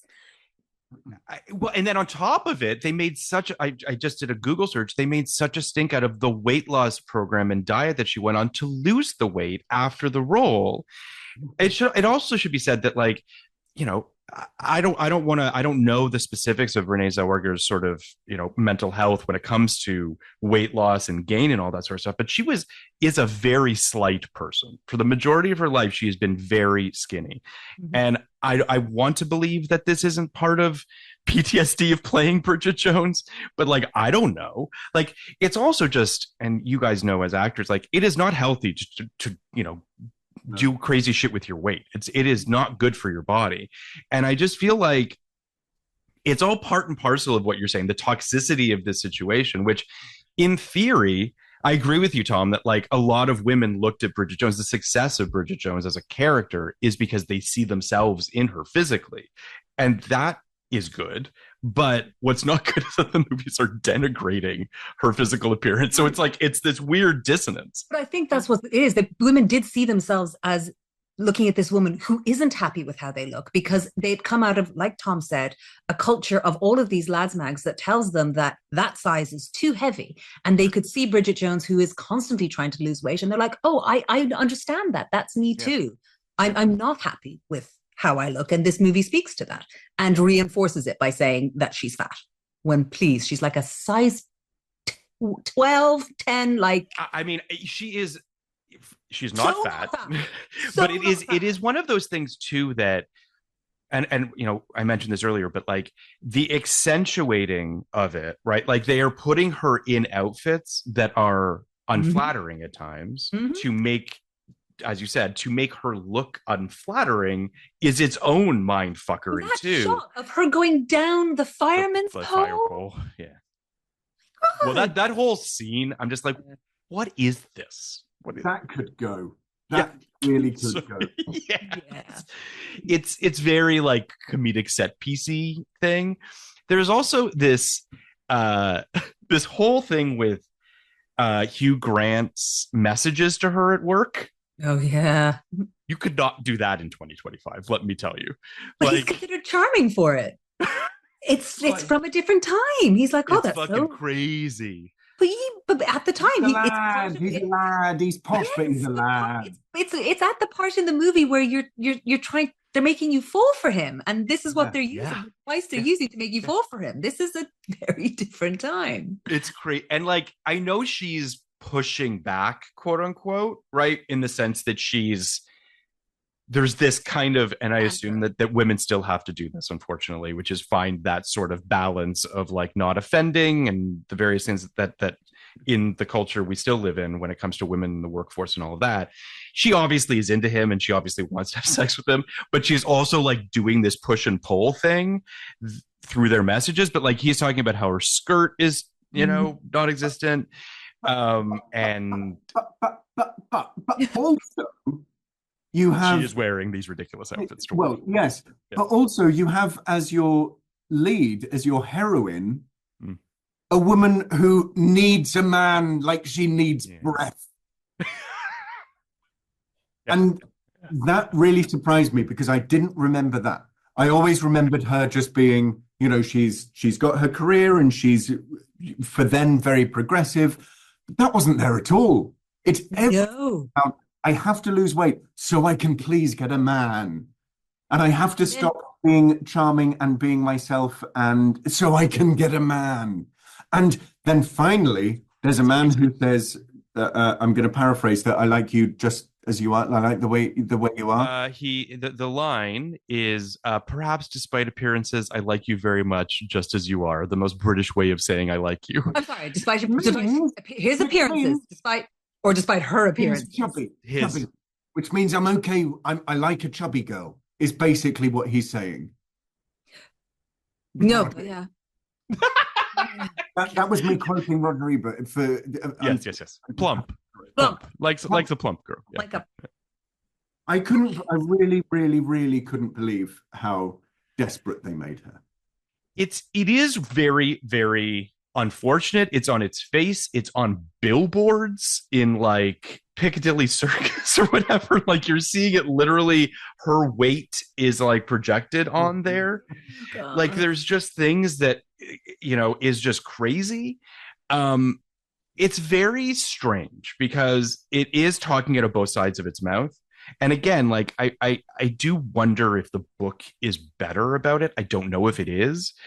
And I wonder if the movie's just broader for, again, to get as many people into the seats as possible. But like I just do wonder, because I do think that there is this, like, look at her friend circle, right? Like she's got a great group of friends who love her, who are there for her whenever she needs them.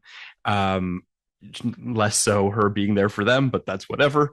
That's just main character syndrome, I guess. But I do think that there is sort of these leanings of the movie being sort of like, but she is okay on her own. She could be okay on her own, and then just like vacillating quickly towards no. She needs to find a man to be, fulfilled in some way.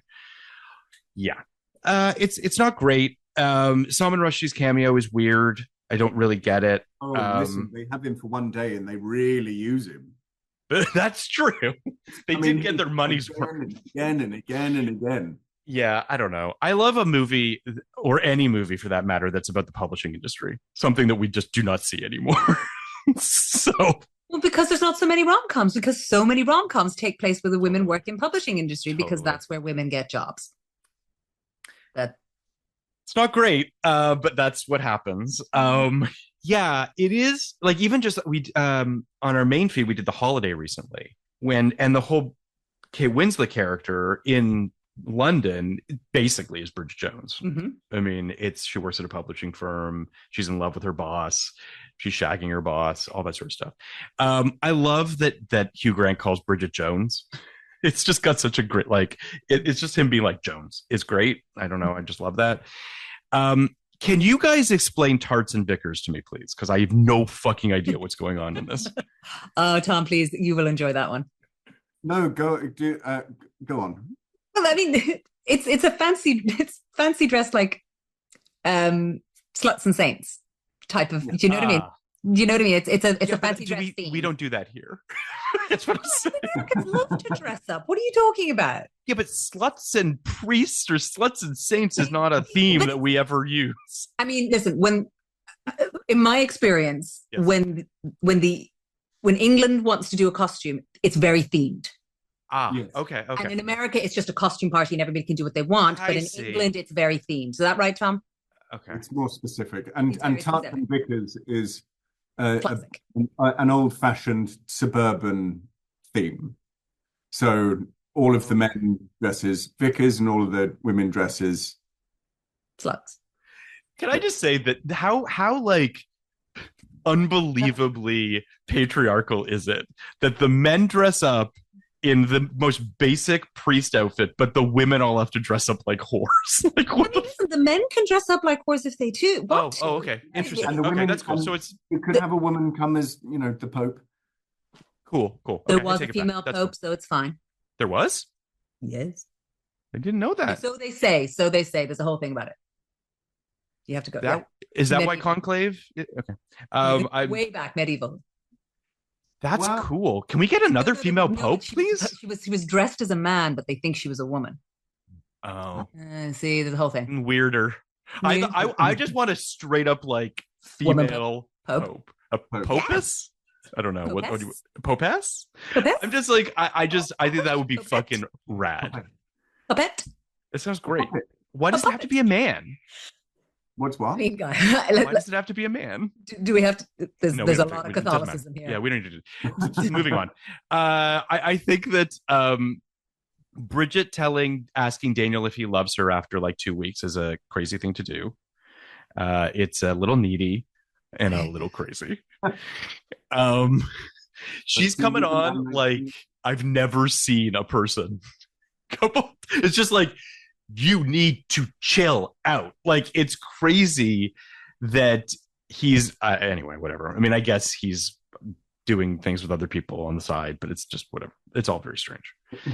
I feel bad. The reveal of Lara, which is the woman that is insane on so many levels. So basically what happens is she thinks that they're exclusive, which is assumption that she makes. Well, she does love him, so she does. She does. No, she doesn't, but she does doesn't, say but she says it. So they've been dating, let's just be generous and say for 3 weeks, whatever. They go on this vacation together. He decides he has to go back to town, leaving her go to the Tarts and Vickers thing alone. She then comes back early or surprises him at his apartment, where she discovers that he is sleeping with an American woman who works on the American side of this publishing company that they work for. There is a slow motion reveal of Laura in the bathroom, fully naked, totally done up, wearing glasses, holding a portfolio in front of her naked body. Happens to me all the time. That is so crazy, stilted, and weird. And then you hear Laura say to him, "I thought you said she was thin." Now, I want someone to explain to me what the conversation was that they had that he felt necessary to say that. It makes truly no sense. It's just mean and offensive and ridiculous, and I hate everything about it. I'm not going to argue with you. No, neither am I. It's just, I don't understand. It's just another way to tell the audience that Bridget Jones is fat, and she's not. Do you know what I mean? 100%. So there's nothing else in it. It's literally just there just in case you've forgotten. This whole movie is about a fat Bridget Jones who is not. I'm also just because you forgot, because you're looking at a woman who's not fat. So you need to be reminded. You need to make it explicit, yes. So here's the thing. I was trying in my head to construct the scene or the conversation between Laura and Daniel, where he says to her, I'm only assuming, so I'm fucking this girl that I work with at work as well. But don't worry, she's thin. Really thin. Like, that's the only possible explanation that I could have for this, for him to say that. Well, no, I can imagine a situation. So I'm seeing this other woman. Oh, yeah, what's she like? Well, she's gorgeous, and she's tall, and she's thin, and she's like fair enough. You know, fair enough. Yeah. But that doesn't happen. It doesn't happen. And then he tells her that he's engaged to her. So this is the stuff that I think is the most Jane Austen. But also, hold on, can I point out the fact that his fiance has no problem that he was fucking another woman? He's like, I'm engaged to her, but she's fine with him fucking somebody else. Yeah, sorry, moving on from that. No, just I mean, like, of course, why would anybody have any? This is, I know I sort of started this episode by asking about rom-coms, and kind of the reason for that is because I do think that rom-coms play by their own rules. They're very fast and loose because I think that people just kind of want to go for the ride. They just want to invest in the characters. They want to have fun. They want to see people kiss, and that's fine. Like, there's nothing wrong with that. And I think that your mileage can vary as to how much you're willing to take or go on that ride, right? And I know that we're all bumping on these things because there's dials, right? And if you turn those dials too much, you're going to lose your audience. And I think that this movie lost us from time to time. And this is one of those things. I think Katie made the point that I'm okay in certain films, especially in rom-coms, and rom-coms that are not trying to be the real world. Yes. Much like this one. I'm okay with them making big leaps. I can forgive quite a big chasm to leap. But when the leap is just so that you can take the piss out of someone for being overweight, then you'd think, well, that's not really anywhere I want to jump to. It's and that doesn't excuse the jump. There has to be something better worth leaping for. There's a meanness and a kind of hatefulness that's there under the surface about the way that the world views Bridget at times. Cheap. Yeah. It's just cheap. It just sucks. Mm-hmm. The engagement thing that I was just going to say is that, like, in Jane Austen books, right, engagement is happening like fucking everywhere you turn, everyone's getting engaged, right? Like, that's which is the whole point of Jane Austen books. 1,000,000%, right? Like, I absolutely agree. I don't know that transposes so well into the modern world is kind of what I'm getting at, right? Because like, they play it very fast and loose with engagements in this movie, where it's like people are talking about engagements are alluded to, people are dumped. It's like, it's all just kind of I couldn't crazy. really tell the time scale of it. I couldn't tell where we were and how long For things sure. had been gone, which was problematic for people going in and out of relationships so much. Right. Was, Especially with her and Daniel. was Colin Firth engaged in it? Almost Oh, the father, his father at that party announces that they're going to New York and that they might be getting, it's like that's what everyone it needs was. Yeah, I knew there was relax. one And there. he was married before. Like it's just Yeah. it's yeah.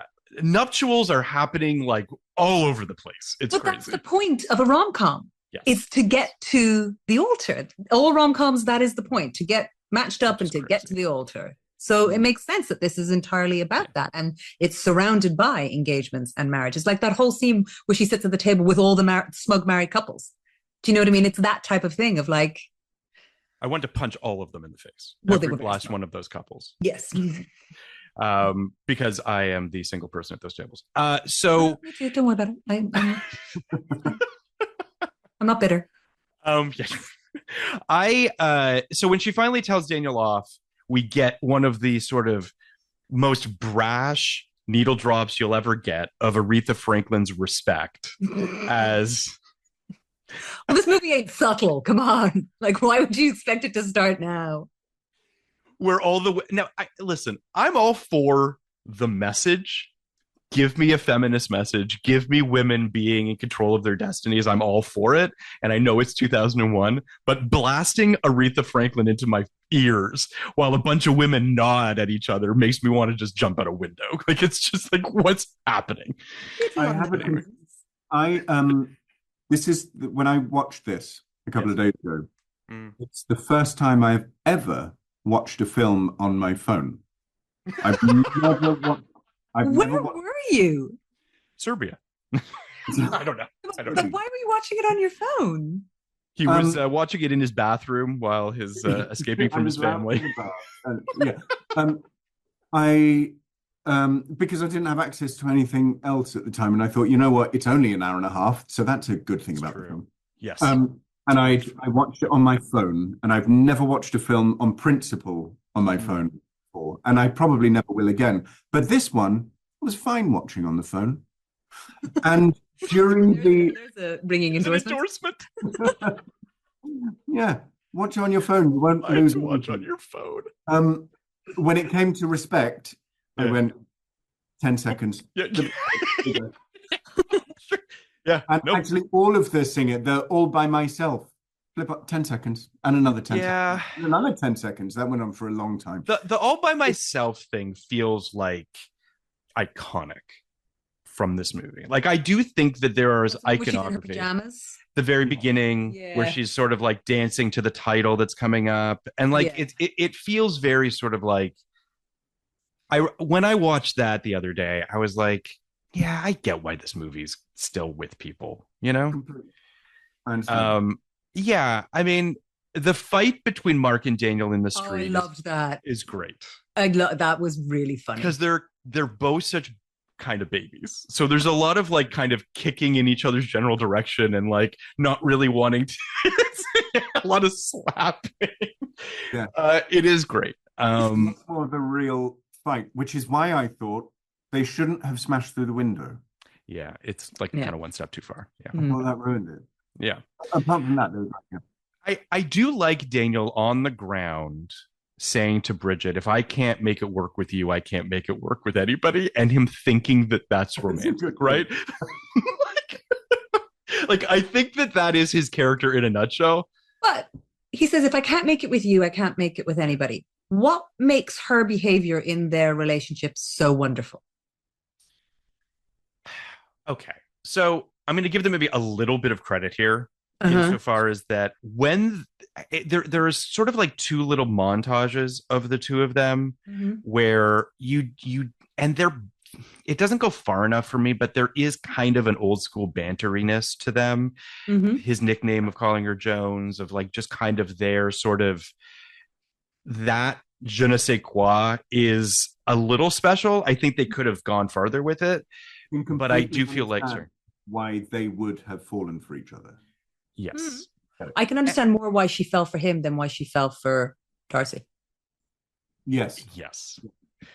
Yeah, the Darcy thing's harder because like he's such a he's kind of a fucking weirdo. Like, right? Like he's just very stiff. And like I know that Colin Firth is playing that up. Mm-hmm. And I know that it's not like I think he's just almost like I don't know, he socially inept in a way that I'm willing to give him a little bit of latitude. But I agree with you, Katie. Like, what does she see in him as opposed to what does he see in her? I mean, like, there's some sweet moments, when they're cooking, and then when he Yes. gives that interview, which was so professionally inappropriate, like that's not good for your clients. Like, why are you doing that? That's damaging. You are a top human rights lawyer, and this is what you're allowing. But moving on from that, I just didn't see, like, for all that, Hugh Grant plays an absolute asshole at the start, and he's so inappropriate. It's charming. Yeah. Yep. He's very charming. Yeah. And Darcy is not charming. Yeah, there's a charisma to Hugh Grant in this role and in general. Mm-hmm. And I think that in a weird way, it almost feels as though, and I don't know if this was part of the direction, but like he's playing Mr. Darcy, right? 100%. Like he's in a period. But he's very much playing that period role. Yes. And it's quite inaccessible in a modern setting. That exactly. Like there needs to be a softness there, and there isn't. Yeah. Again, this goes back to the point of it wasn't witty or clever enough as an homage to Pride and Prejudice, because Darcy in Pride and Prejudice is, he has the pole shoved up his ass, but there are enough moments. Yes. Where there's a little chink in his armor that you see who he is underneath, and then he quickly covers it up again. And there are enough of those moments for Elizabeth Bennet to be completely transfixed by him. No, you're right. You're absolutely right. There aren't those moments. Mm-hmm. Speaking of Jane Austen, because I've never seen the 95 Pride and Prejudice. It's lovely. Genevieve. It's lovely. Yeah, no, it's really worth it. Watch it. Mm-hmm. I've seen the Keira Knightley Pride and Prejudice, which I really loved. It's really good. Mm-hmm. Do you have a favorite Jane Austen adaptation? I know there's many of them. Probably that Pride and Prejudice. Okay, but a movie? Or not. I mean, listen, there's been a lot of them, obviously. I mean, there's Emma, a perfect answer, because that movie's perfect. Yeah. I mean, my favorite. Yeah, I mean, not the purest of Jane Austen adaptations, but yes, but yeah, a perfect movie. Jane Austen is one of those things that, and we talked about this, I think, a little bit, Tom, when we did our Howard's End episode, which is that I do find myself. It's why I love Greta's Little Women as much as I do, because there's this sort of idiosyncratic postmodern kind of deconstruction at play of inside that I love. Like the movies that the period dramas that I tend to gravitate towards are ones that don't feel super down the middle or like adhering to the most sort of, like, I love Gosford Park or Ang Lee's Sense and Sensibility, right? Love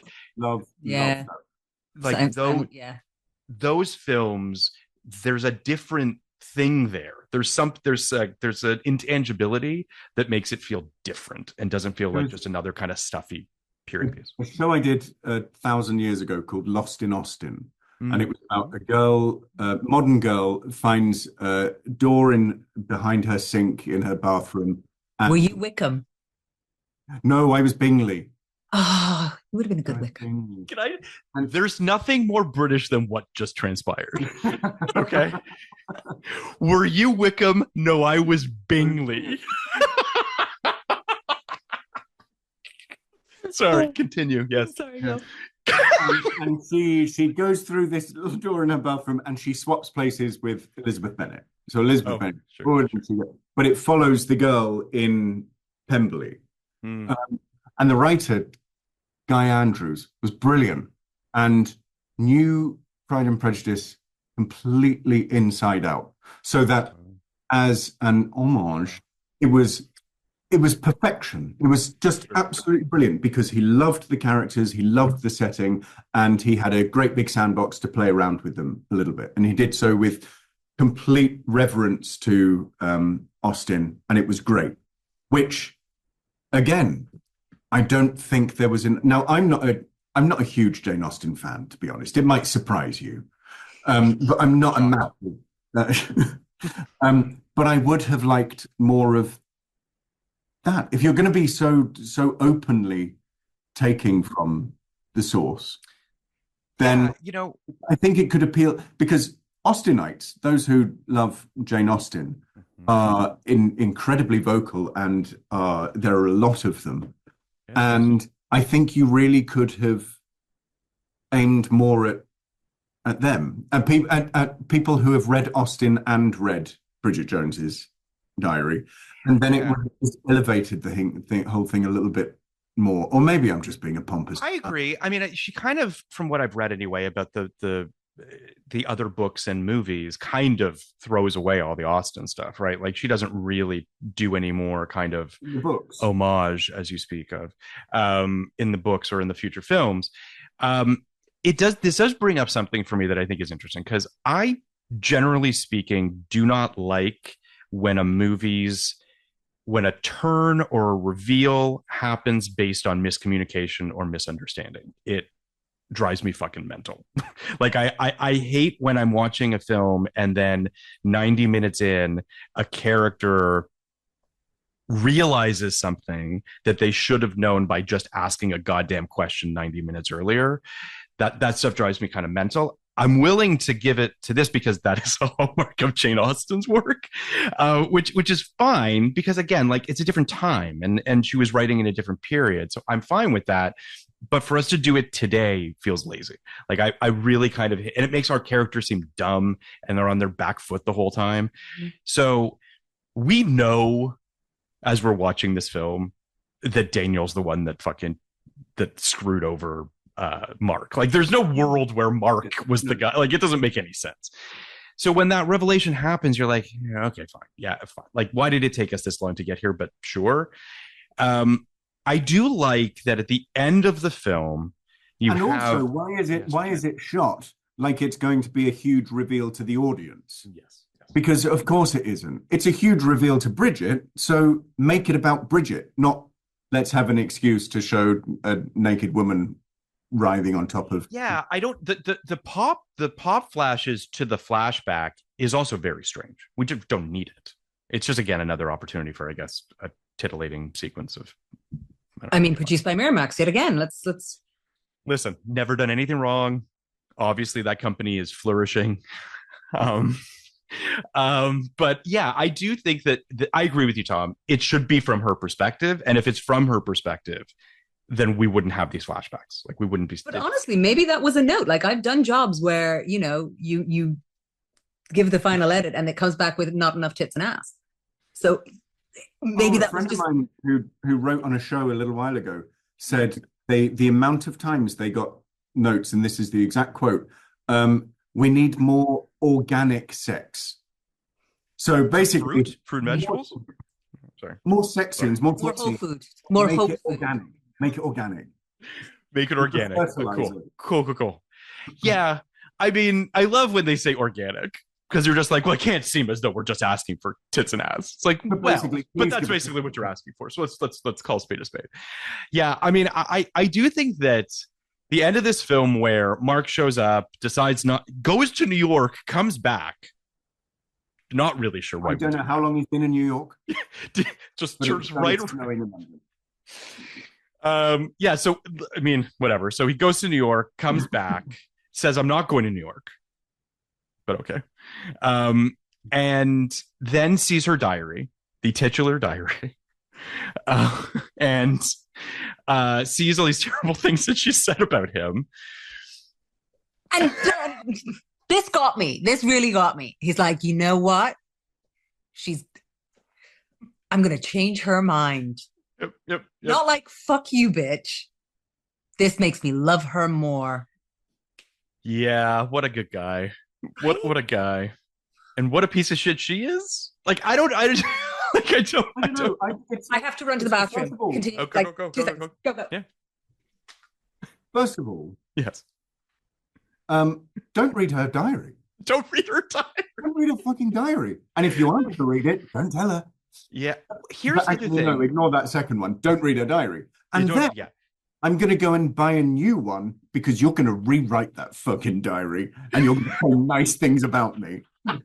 I didn't even think about it that way, but that is a version where he's like, guess what this diary's not gonna have? And he shit talk about me in it. I mean, I will say, and maybe this is a British thing, so whatever, but it's a diary I've always thought does not have like actual days on it, that it's just like a notebook that you write the date in, and then this is a calendar. This is like some sort of a day planner that she's writing in. This is like for work. That's what. So I'm just like, you only have a page. You're restricted to how much you can say on that day. It's very odd. It's a very strange situation, but yeah. Twitter in 2001, basically. It is, but she spends most of it just being like, fucking Mark, what a piece of shit this guy is. It's like every day is just her railing about this guy. It's very odd. I don't really get it. He didn't do too much to deserve that, did he? He really didn't. They've crossed paths 3 times. Yeah, and I hate him. The first time so much. I hate him. I'm so fatty. The lady doth protest. I mean, this diary is just a lot of like, okay, we get it. You don't like him, but do you? Like, what's going on here? Yeah, we were just saying, Katie, and Tom makes a very good point, which is that the new diary could very well be a very passive aggressive thing of Mark being like, here's a new diary, and you can't shit talk me in this diary. So I don't know. It's kind of sweet. I'd like it if he then made her backdate the new diary to write the whole year again. Yes, with nice things about Mark. Yeah, I mean, listen, I like. Why does he put on a pair of trousers to go running in the snow? Yeah, I mean, this comes back to the whole. She put on a jumper. She put on a jumper. She'd put on shoes. But just did not put on there pants. was no situation that I would go running through the streets in London in my underwear. And we're lesser for it. Thank you again. I love you. Also, what I noticed, Mark did not offer his coat. He wraps her at the end. He wraps her in it for the kiss, so that which I took to be a prison. AKA the final shot of this film. Ever the gentleman. But it's ownership. He owns her now. Yeah, she's in his coat. Yeah. Can we have a brief moment talking about her parents? Please, yes. Jim Broadbent. Who I love. Gemma Jones, I love. Both of them, lovely. Yes. The whole side story of her and the guy with the infomercials, I thought was lovely. It was very funny. I would watch a lot more of that. Her at the end saying, "Up close, he looked purple." Amazing. Yeah, Broadbent. So they really did, outside of the main 3, who were all excellent, just got the best British character actors around at the moment and completely filled it. The uncle, the pervy uncle, I think is amazing. And exactly the sort who would A, have a Tarts and Vickers party, and then B, tell everyone except for Bridget, completely. And her dad. It was great. Yeah. Jim Broadbent.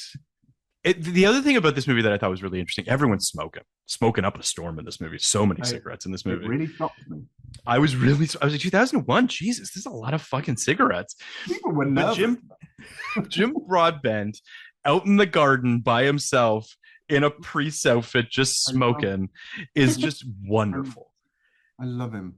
He's absolutely wonderful. And the truth is that he's in the movie a fair amount, but he doesn't have a ton of dialogue. Like, he's actually just a presence that speaks volumes just by Jim Broadbent sitting silently. It is wonderful. It really is. Yeah, he's great. He's tremendous. The guy who played, and I've forgotten his name, Tits Pervert, which great line. Great bit. Tits Pervert's a great bit. I met him at a convention because he he cleans up at conventions because, here's a fun fact, he was in Star Wars. Do you know who he played in Star Wars? I feel like I know this, but I don't. Who is He it? was the guy who owned and trained the Rancor. And when the Rancor gets The saddest and he scene. comes on and he gets really, really teary. Yeah. And That is that's the saddest scene ever committed to celluloid film. It is really sad. Oh my God. And the sound, my heart breaks every time the Rancor monster dies and his face just crumples. completely crumples. And that's Tis Pervert. That's Tis Pervert. I Also, I heard did not that, know that. And I would give him money at a convention for that reason. I can see why he cleans up. I think that Tis Pervert was also Ebert's nickname, if I'm not mistaken. I feel like that's I could be wrong. It is but- now. Yeah, I mean, yeah, it is weird how, not weird per se, but the deep bench of UK character actors that populate franchises. I mean, obviously you've got Bridget Jones, obviously you have Harry Potter. I mean, both Jim Broadbent, I believe, and Gemma are both in the Harry Potter franchise. I mean, I'm sure. I think she plays one of the teachers. Does she play one of the teachers in it? I think she plays the mom to the redheaded twins, or maybe that's wrong. No, she I don't does. know. That's the. Okay. I'm going to go Then I Gemma. don't know who she is I'm in it. checking. Okay. Yeah, it's just it is amazing to me, and it speaks to what you're talking about, Tom, about how like you don't need to give these Humphrey, people. I was right. Who's that? She's one of the teachers. Okay. She's yeah, the nurse, the Hogwarts nurse teacher. Oh. Oh, yes, that's right. That's right. Yeah. It's just, it is amazing how talented these actors are, that you don't need to give them a ton of screen time. You don't need to give them a ton of dialogue. It's just, they're so real. They just feel like real fucking people. I know. I worked with Gemma Jones. She's lovely. She's just like, So good. when he's fucking with her at the end and is like, I don't know, it's been really hard. And she just breaks. And you just, it is like, my life is over. I'm not going back to this purple-faced crazy person, and I've lost the love of my life. Like, it's just, and she, in a matter of seconds, is able to convey that. It's just, it's. But I do think, like, Jim Broadbent, why are you taking her back? What? Like, why? Because have you seen him? He's just sitting around sad, smoking. Know, but he just There are yogurt pots, empty therapy. yogurt pots and pizza boxes around his he needs some room. therapy to find true love of himself. You Yeah, know, but he loves her. You know he but loves she's not her. good for him. I don't know. I agree. Is alone I- good for him? But Is what? is Oh, alone good for him? Oh. Yeah, but he needs to be better at being on his own. You shouldn't be in a okay. This man's in his Speaking a 60s. lot You're about you're people. asking a lot of this man at this point in his life. I just is all don't I'm think. saying. I just don't think she's going to change. That's fair. That's fair. I just don't know whether he'll be happy. Let's I rate want Jim this Broadbent to film. be happy. Did you guys see this movie in '01? Just out of curiosity, did you see this around the time of its release? Don't know if I did. I don't That's know. fine. I Can't have remember. no idea when I saw this film. So I'm curious as to what you thought of this film when you first saw it, and what you think of it now. 0 to 99. I'll go first. Saw this in theaters in '01. Thought it was fine. Didn't really think about it a lot. Have not watched it since, so obviously it didn't, whatever. I probably would have given it like a 60 back in 2001. I think it was like, again, I thought it was fine. I went up this time. I liked it more this time.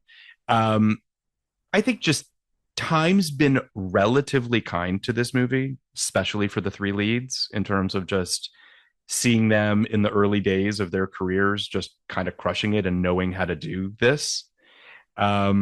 Obviously I have my issues with some of the plotting, and there are some problematic things in this, but I'd say it's like, I'm at like a 72. That's where I'm at. Wow. What about you, Tom? What did you think when you first saw this, and where are you now? I have no recollection of it. I know I've seen it. I have no recollection of seeing it. Wow. Exactly the same as me. I'm with you, Tom. So how did this film hold up, Tom, on your when it toilet, on your phone? How did this... You know what? Okay. Deeply problematic. She's a deeply problematic character. And what they're saying and what they're trying to project to women, I think, is poison. The script Correct. is not great. There's not only for those leaps, but also there's not very many jokes or not very many funny lines. But every single one in the cast is just storming it. And that's why I really wanted to bring up at the end the Parents. supporting cast, because they're all brilliant. And I love every single one of them. And I would love to have had a franchise about her family. I think that would have been great. So for the performances, I'm with you. It'll go somewhere in the 60s, maybe low 60s, 60, 50. Okay. Oh wow, it's falling as we speak. No, what about you, Katie? Around 60. I actually completely agree with Tom. Like I have the same experience. I It's a first for everything. I'm in shock. I had seen it before and I could not tell you when. It made zero impression on me, but I knew I'd seen it. None. But the movie itself I find problematic, and I'm not sure I enjoyed the story or the script or any, but the performances are lovely. No, they're really, really lovely, all of them. And I enjoyed watching them. Not sure I enjoyed the script or movie or whatever, but they were so watchable and they were so charming and they're charismatic. They were like not a dud among them. So no. Yeah, it does go to. I think that this, truthfully, what we're really kind of outside of the performances themselves, I think that what we're kind of giving our flowers to is the production. And by that, I mean the producers, right? Like this was a well-produced movie that brought all these people together, that took a director that really ultimately didn't maybe show the aptitude for something like this. And she performed, she did a great job directing it. I think that getting this cast together, getting Richard Curtis, like all those pieces, I think are what make this thing come together, for what that's worth. Well, guys, thank you for doing this.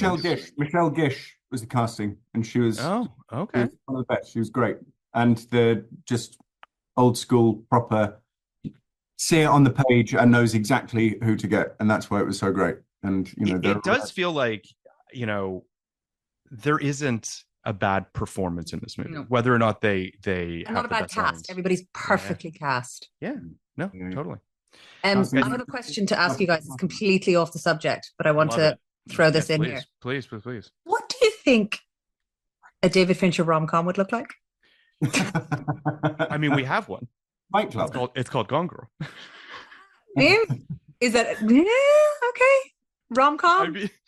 I mean, it's funny because Gone Girl, every Valentine's Day, Gone Girl gets like the rounds on social media, right? Because she writes in her diary, it's Valentine's Day, I think I'm going to buy a gun. and that diary entry is, on the social media, what have you. I think we're never going to get something from him that I think is like overtly lighthearted. Like, I just don't think he's capable of that. That's why I was being a little bit, whatever with Gone Girl, but I'm also like, it's a comedy. Like it's fucked. And it's also sort of romantic in a really fucked up way. I'm finding it problematic that this is what you find romantic, but well, I mean, romantic in the sense that very telling. She does love him. No. Yes. Okay, we'll do this on our Fincher spin-off. You don't think she loves him? No. You think it's a power play? That's it? No, I don't think she loves him. I think it's about herself. She doesn't love him. She's not capable of love. She's a malignant narcissist. They are not capable of love. She's using him for her own ends. It's not about love. Interesting. You don't think Amy Dunn has any capability of love? No, absolutely not. But I don't think he loves her either. Well, okay, I'm going to do one. And yes, Tom, we will obviously talk about this on our Gone Girl episode, but I'll just say this very quickly. I think there's a weird cyclical element to it, which is that she needs to be loved. She needs to be adored, right? She needs to be adored, not loved. Right, she doesn't care about love. She wants adulation. Right. And I think that she wants his love, which in a weird way is a form of love. Like, I know that's circuitous, but I think there's something like I think about yes, she wants him trapped. Yes, she wants him in her little cage for the rest of his life with their child. Like, yes to all of this. Mhm. But I also weirdly think that when they have their meet cute and when they have their whole like thing, which again, unreliable narrator, so who Mhm. knows what really happened? I do think there is like a genuine chemistry between them. I do think that they do have some sort of a love. Chemistry, sure. I don't think she's capable of love, and I don't think he loves her either. Again, I'm not going to jump in on because you guys are going to discuss this on your podcast. No, and I I'm mean, into this, and I love it. you're going to be our Gone Girl, obviously the three of guest. us. It'll be great. Three of Yeah, us. it's going to be great. But no, I do. I know what you're saying. Story. No, you have a Fincher story? When You meet Fincher? Yeah, well, on Zoom because it was Whatever. the end of We met Fincher. It was for what was that film about Mankiewicz? Mank. Mank. Um, What was that film about Mankiewicz? Mank. Mank. Jesus Christ. And it was for a part in Mank. Oh wow. So we went on Zoom and it started. I said, "Hey, nice to meet you." He said, "Hey, nice to meet you." Yeah. No, seeing it now, you're completely wrong for this part. Dude, let's talk about something else. And he sat and we just spoke about films and about life It's for amazing. like nearly an hour. How lovely. Just That's fucking most awesome. lovely man. Just straight away, let's not beat around the bush. This isn't going to happen. But I'm But- still going to give you time, and I'm still going to like listen. I'm gonna- Like that's lovely. I love I him. love that. Ugh. I love him. He's, it's so funny because I do feel like for the longest time, and I guess to some extent still, he has this reputation of being a taskmaster and a blah, blah, blah. And like, what a monster, does a million takes and this, that, and whatever. Every person I've spoken to who's met him or chatted with him, which is not a lot, but still, or any interviews, is that he's great and that he loves making films. And whenever he's asked about the takes and the whatever, he always says the same thing, which is like, we get millions of dollars to do this. Shouldn't we make it the best? Like, shouldn't it just be like, it just. You see, this is for me. There's a difference between Stanley Kubrick being a taskmaster and David Fincher being a taskmaster. Sure. Do you know what I mean? Like, there's something. Well, Fincher was a sociopath. Sorry, Kubrick was a sociopath. Exactly. There's something cruel. That's why I can't watch his movies because I find them cruel. Yeah. Do you know what I mean? Like that for me, a bit like Cameron as well, who's the same. Like he says, nobody's allowed to leave set, and you must pee in your own pants, type of thing. I don't get that feeling with Fincher. I really get. He's like I feel like with Fincher, he's searching for something, but he knows what it is, and when he gets it, it's fine. But with everyone, with the other two, I feel like they don't know what they're searching for, and they're just trying to get a lot of stuff to try and find it. Whereas with Fincher, I'm like, he knows what he wants. He just is trying to get there. Can I tell just two very quick David Fincher stories, just because I think you guys will appreciate them as actors. The first one is, so Zodiac was the first film that he shot digitally. But what that afforded him to do was many, many, many takes. Mm-hmm. But then Robert Downey Jr. told the story about how they did, I think, 100 takes or something of a scene, and they got it on the last one. And then Fincher said, "We got it. Delete all the other ones." So they just deleted the 99 other takes. Because he knows what he wants. Sure, but as an actor, that's got to be like a gut punch to be like, but what? There's nothing in any of these takes worth salvaging? Sucked. That's crazy. So for me as an actor, I'd be like, yeah, fair. Yeah. Well, because it's all those comedies that you're doing. The other story is about a girl with the dragon tattoo. He apparently, so that was a Sony picture, and they really wanted Sony products to be used in it. But in the book is very explicit that Elizabeth only uses Apple products. But Sony kept coming back at him being like, "Can you please use something?" And he's like, "Fine. The camcorder that's used when she's raped will be a Sony camcorder." I should laugh at that, but yeah. But it's like, it's just perfect that he's just like, "I'll give you one. You're not going to like it though, but you can have it." I think it's fantastic. Anyway, David Fincher, one of the best to ever do it. Just like you two. Thank you so much for coming on here. Good way to end. Talk about and Bridget Jones's Diary. Listen, love is in the air, Tom. I love you guys. Thank you so much for doing this. Thank you so much.